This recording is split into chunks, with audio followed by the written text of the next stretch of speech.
The University of Fort Hare in the Eastern Cape has hosted a memorial lecture in honor of the late Ladysmith Black Mambazo icon Joseph Shabalala. The lecture, which was delivered by cultural practitioner Dr. Sipho Sithole, happened today at the East London campus. Shabalala, who won 5 Grammy Awards with Ladysmith Black Mambazo, passed away last year at the age of 79. Let's talk more about him being honored. Then we're joined by Mr. Shabalala's son, Sibongiseni Shabalala. Sibongiseni, a very good evening to you.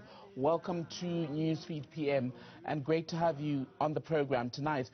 Seeing your father honored in this way today, what kind of emotions has it stirred up for you as a son?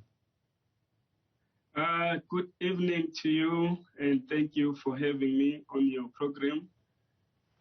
It is a very good feeling. We, as the family and Ladysmith Black Mambazo, we are very happy to see this kind of honor that South Africa as a whole is giving to our father for the work that he's done. He started the group in 1960, and his mission was to make sure that our culture, the culture of South Africa, is preserved. And we are very happy that South Africa saw that, and they are honoring him today. And Sibongiseni, it'll be 2 years in February since your father passed away. Does it still surprise you in his death just to realize how much he meant to a lot of people and how many people are still thinking and talking about him? Yes, it is very surprising to us because the things that we hear, we always saw him as our father, as the leader of Ladysmith Black Mambazo.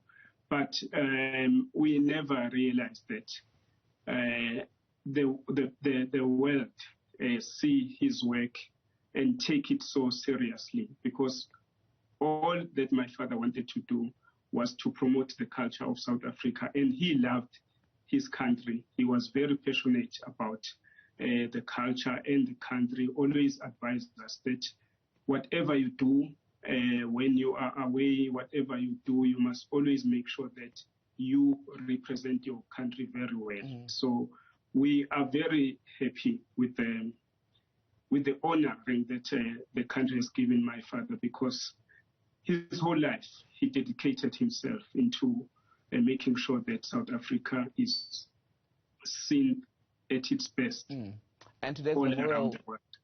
Pardon me for interrupting. Today's memorial lecture at Fort Hare University is just part of the ways in which he has been honored since his passing. How would you like to see his legacy preserved in general?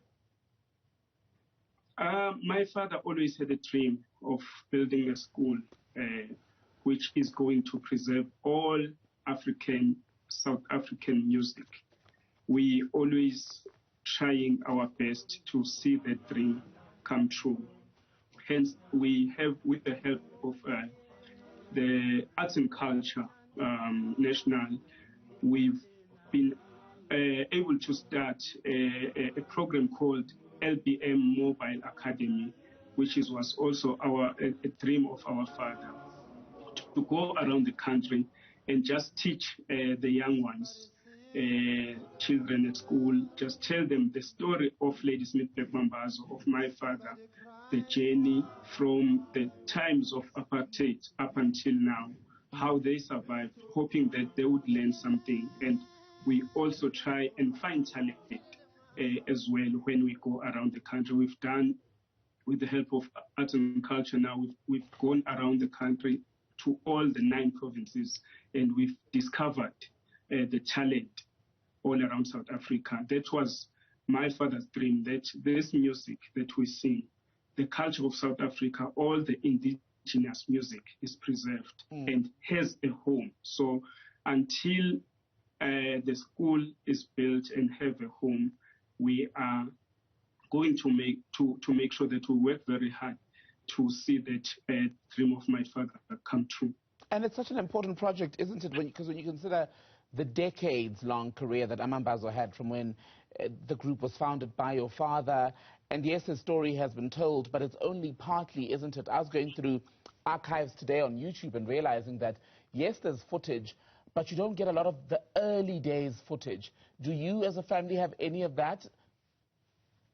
We do have some of the old photos, some of the old recordings. But we are very happy with the partnering with the University of Fort Hare, that they are going to go out there and find everything that is to be found and preserve it and help us with the archives, because our dream as well is to build a museum at my father's old house where he built a house in Claremont, to make that house a museum where you are going to find everything from the costume that they wore when they started, from the first songs, from the pictures, the Grammys, where you can go and see everything like that. So Fort Hare has agreed with us that they are going to help us with the archives of all that. And Ladysmith Black Mambazo, as per your father's wish, is continuing to make music and to perform. What next for the group? Where's it going next? We were very, very lucky that we joined the group when we were very young, and my father taught us everything that we needed to know. And with the help of the senior members that are still in the group, we are growing.